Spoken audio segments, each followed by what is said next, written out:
अब हमें किसी एल्डर को दिखाया जाता है जो कि अपने स्टूडेंट से पूछ रहा होता है, क्या तुमने माउंटेन के नीचे किसी को प्रोवोक किया है। तो उसका स्टूडेंट बोलता है, मास्टर हमने ऐसा कुछ भी नहीं किया है। अब उसका मास्टर अपने आप को थप्पड़ मारने लगता है और कहता है जरूर कोई ना कोई गलती हुई होगी, तभी वो मास्टर मेरे गेट पर आया है। अब ऐसा कहकर वो बैठ जाता है और थोड़ी देर सोचने के बाद वो उसी जगह पर पहुंच जाता है जहां पर च्यूफेंग होता है। अब वो वहां पर आता है उस खंडर के पास और कहता है कहाँ हैं वो लोग। तभी च्यूफेंग ऊपर से प्लेट तोड़ते हुए बोलता है, तुम ही व्हाइट सेक्ट के जाओ बाई हो।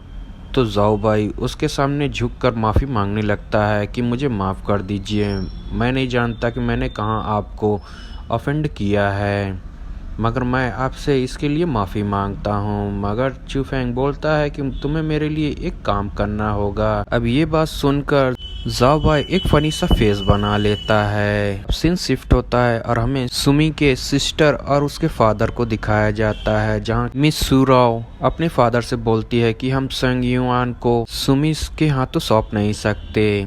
तो उसका फादर बोलता है अगर हम सुमी की शादी उससे नहीं करेंगे तो वो हमेशा उसे एक कचरा ही समझती रहेगी। अब ये बात सुनकर मिस सुराव बोलती है आप हमेशा अपने मतलब का सोचते हैं। अब ये बात सुनते ही उसका फादर उसे एक थप्पड़ मार देता है। अब बोलता है तुम दोनों के फादर होने के नाते मैं इस सिटी का लॉर्ड भी हूँ और मेरा कुछ कर्तव्य है इस सिटी के प्रति। अब ये बात सुनकर मिस सुराव वहाँ से चली जाती है और सीधा सुमी के कमरे में आ जाती है जहाँ पर सुमी का मेकअप हो रहा होता है। तो मिस सुराव कहती है कि चलो जल्दी से यहाँ से हमें जाना होगा वरना हमारे फादर तुम्हारी शादी सेंग युआन से करा देंगे। अब ये बात सुनकर सुमी मिस सुराव से बोलती है च्यूफेंग मेरी मदद करने के लिए आएगा, उसने मुझे जुबान दी है वो जरूर आएगा। सुराव को बताती है उसने गोंग लियून को भी हरा दिया है, वो भी आधे मंथ में। अब ये बात सुनकर सुराव भी हैरान हो जाती है। अब हमें बाहर का सीन दिखाया जाता है जहाँ पर एक सैनिक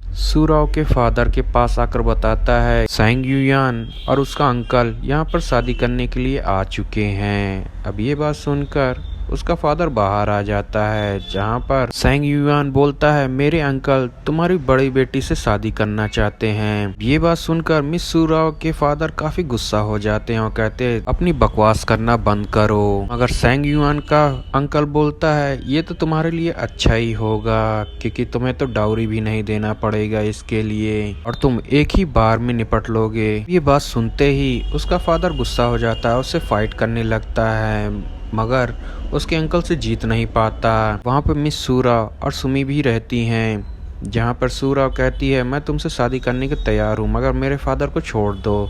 अब ये बात सुनकर वो उसके फादर को छोड़ देता है मगर तभी वहाँ पर च्यूफेंग के बताए हुए प्लान के हिसाब से व्हाइट सेक्ट का साओबाई बारात लेकर आ जाता है, जिसे देखकर उसके सारे सैनिक उसके लोगों को रोकने लगते हैं। अब साओबाई बोलता है कि हम यहाँ पर ग्रे रॉब ओल्ड मैन के कहने पर आए हैं जिन्हें मिस सुराव से शादी करनी है और ये भी बताता है उन्होंने तुम लोगों के लिए कुछ गिफ्ट भी भेजे हैं जो कि एक कॉफिन होता है, जिसे देखकर सेंग युआन गुस्सा हो जाता है और उन पर अटैक करने लगता है। अब सभी लोग आपस में फाइट करने लगते हैं तो च्यूफेंग उसमें से काफी धमाकेदार एंट्री करता है जो कि ग्रे रॉब पहने हुए होता है, जिसे देखकर उसका अंकल कहता है अच्छा तो ये तुम हो। यहाँ सुमी भी उसे देखकर काफी खुश हो जाती है और कहती है कि मैंने कहा था च्यूफेंग मुझे बचाने आएगा और खुश हो जाती है। अब सेंग युआन च्यूफेंग के ऊपर अटैक करने की कोशिश करने वाला होता है मगर च्यूफेंग उसे अपनी पावर से मार देता है। अब ये देखकर उसका अंकल गुस्सा हो जाता है जहाँ पर च्यूफेंग बोलता है अब ये तुम्हारी बारी और उसे भी अपने व्हाइट टाइगर टेक्निक का इस्तेमाल करके दूर फेंक देता है। उसका अंकल मिस सुराव के फादर के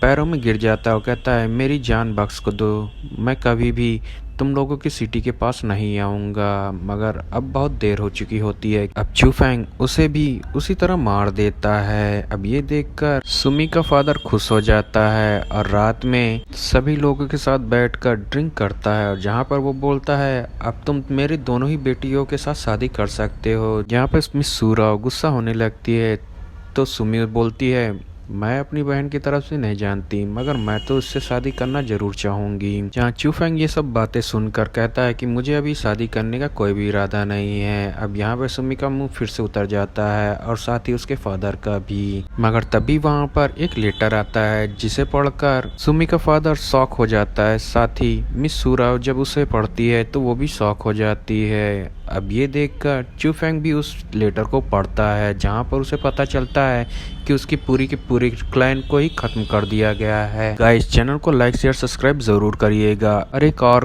काफ़ी बड़ी बात है गाइस, मेरा चैनल डिलीट हो चुका है, तो जल्दी से जल्दी इस चैनल को सब्सक्राइब कर लो, क्योंकि मैंने एक ही आईडी से 2 चैनल बनाए थे। अब पहले चैनल सस्पेंड होने की वजह से मैं उस दूसरे चैनल को एक्सेस नहीं कर पा रहा हूँ, तो जल्दी से जल्दी इस चैनल को सब्सक्राइब कर लो। Thanks for watching guys.